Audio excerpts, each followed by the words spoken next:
Hello everyone, आप सभी का स्वागत है आपके अपने ही channel cake for you by Yashika में। इस बार मेरे क्लाइंट को ना हाफ केजी में एनिवर्सरी केक चाहिए था। इसके रिलेटेड उन्होंने मुझसे कुछ डिज़ाइंस मांगे और मैंने फिर ना उनको कुछ फॉन्डेंट में और कुछ नॉन फॉन्डेंट काफ़ी सारे डिज़ाइन शेयर किए। तो एंड में उन्होंने कहा कि उनको ना कुछ समझ नहीं आ रहा कि कैसा केक बनवाना है, तो उन्होंने कहा कि आप ना बस अपनी तरफ से ही ना कोई भी अच्छा सा डिज़ाइन बना दीजिएगा। फाइनली यहाँ पर हाफ के जी केक के लिए मैंने 6 इंच के टिन में स्पॉन्ज बेक किया है। और जो इसका फ्लेवर था, आज इस बार वो उन्होंने कहा कि कुछ नया ट्राई करते हैं।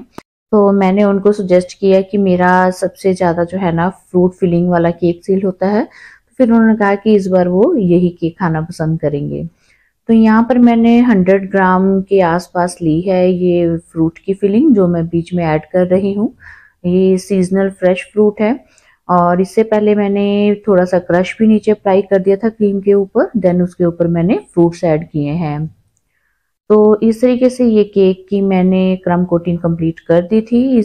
अब डिज़ाइन की बात करें तो एनिवर्सरी केक वैसे तो मैं सोच रही थी कि मैं हार्ट शेप वाले टिन में बनाती, बट फिर मुझे लगा कि फ्रूट फिलिंग के साथ में अगर मैं उसको कट करके शेप दूंगी ना तो कोई प्रॉब्लम ना आए। प्रॉब्लम से मतलब कि जैसे वो फ्रूट की फिलिंग है वो बाहर निकल कर मेरे केक को डिस्टर्ब ना करे। इसीलिए मैंने राउंड केक के ऊपर ही हार्ट शेप का डिज़ाइन बनाने का सोचा। तो इसके लिए सबसे पहले तो यहाँ पर मैंने कुछ रोजेस बना लिए थे। यहाँ पर मैंने R11 नोजल का यूज़ किया है। जो डिज़ाइन में सोच रही थी उसमें मुझे 3 ही फ्लावर चाहिए थे, 3 रोज। बट अगर मेरे पास क्रीम बच जाती है ना तो मैं हमेशा ही 1 या 2 एक्स्ट्रा फ्लावर बना के रख लेती हूँ। इससे क्या है कि एक तो आपकी प्रैक्टिस भी हो जाती है और दूसरा इन केस कभी गड़बड़ हो जाती है तो आपको एट ए टाइम फिर से दोबारा नहीं बनाना पड़ता रोज़। और अगर काम में नहीं आया तो आप उस क्रीम को दोबारा से कहीं और यूज़ कर सकते हैं। तो इस तरीके से यहाँ पर मैंने ये 4 रोजेस बनाकर रख लिए थे और क्रम कोट करने के बाद मैंने इन रोजेस को तैयार किया और फिर ना इनको फ्रिज में रख दिया था एज इट इज स्क्रैपर के ऊपर ही। तो पहले रोज बना के रख लेती हूँ ना, बाद में उनको केक पर प्लेस करना मुझे थोड़ा सा ज़्यादा इजी लगता है। आप चाहें तो साथ के साथ भी रोज बनाकर फिर केक के ऊपर प्लेस कर सकते हैं। अब इसके बाद में जो केक है उसकी फाइनलाइजिंग करनी थी। यहाँ पर सबसे पहले मैंने पिंक कलर में क्रीम बनाई है और उससे अपने केक की फाइनलाइजिंग को कंप्लीट किया है। फिर इसके बाद में जैसा कि मैंने आपको बताया कि इसको ना मुझे एनिवर्सरी केक में कन्वर्ट करना था। इसके लिए जो हार्ट का डिज़ाइन था ना, हार्ट शेप का डिज़ाइन, वो मैंने इस केक के ऊपर ड्रॉ कर दिया था। क्योंकि अगर ये चॉकलेट केक होता या सिंपल फिलिंग के साथ में होता तब भी मैं इसको इजीली ना कट करके हार्ट शेप में कन्वर्ट कर सकती थी। यहाँ पर देखिए थोड़ा सा मैंने ऊपर ना ब्रश के साथ में भी डिज़ाइन बना दिया था ताकि जो टॉप पार्ट है वो भी ना देखने में अच्छी लगे। तो इसके बाद में यहाँ पर मैंने ब्रश की हेल्प से ना एक रफली ही आइडिया लगाते हुए बड़ी सी शेप में ना हार्ट को ड्रॉ कर दिया है। आप चाहे तो यहाँ पर पेपर की कटिंग रख के भी उसकी हेल्प से ये हार्ट ड्रॉ कर सकते हैं, अगर आपको इस तरीके से डायरेक्ट ड्रॉ करना ना आता हो तो। यहाँ पर पहले अगर आप हार्ट शेप ड्रॉ कर लेते हैं ना, उसके ऊपर फिर काम करना आसान हो जाता है, अदरवाइज सारा डिज़ाइन बिगड़ने का भी डर रहता है।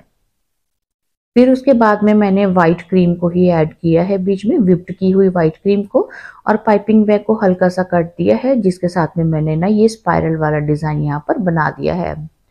और फिर एक दिन पहले मेरे पास जो केक का ऑर्डर आया था उसकी भी कुछ रेड क्रीम मेरे पास बची हुई थी और थोड़ी सी क्रीम बनाकर मैंने बीच में ऐड कर दी है और उसके साथ में मैंने ये जो हार्ट शेप है ना, इसका बॉर्डर बना दिया है। और यहाँ पर मैंने नोजल नंबर 8 का यूज़ किया है ये वाला पैटर्न ड्रॉ करने के लिए, और सेम वही स्टाइल में मैंने नीचे भी बॉर्डर एक बना दिया था।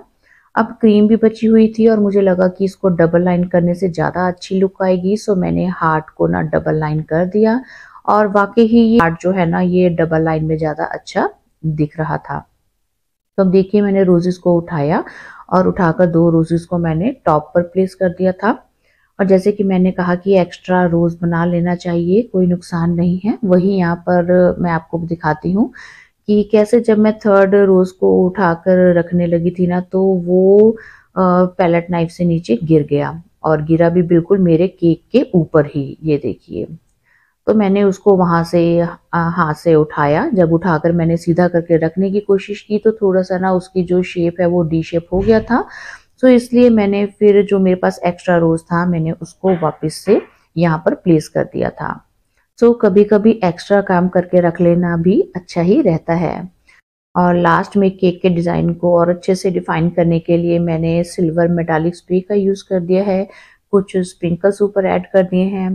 तो आज इस तरीके से मैंने राउंड शेप के ऊपर ही ये हार्ट शेप का डिज़ाइन बनाते हुए एनिवर्सरी का केक बनाया है। तो बताइए आपको ये वीडियो कैसी लगी? अगर मेरी टिप्स एंड ट्रिक्स आपको यूजफुल लगे तो फिर बिना देरी किए चैनल को लाइक, सब्सक्राइब और शेयर कर दीजिएगा। तो जल्दी ही आपसे मुलाकात होगी एक और केक डेकोरेशन की वीडियो में। Till then bye bye, thanks for watching.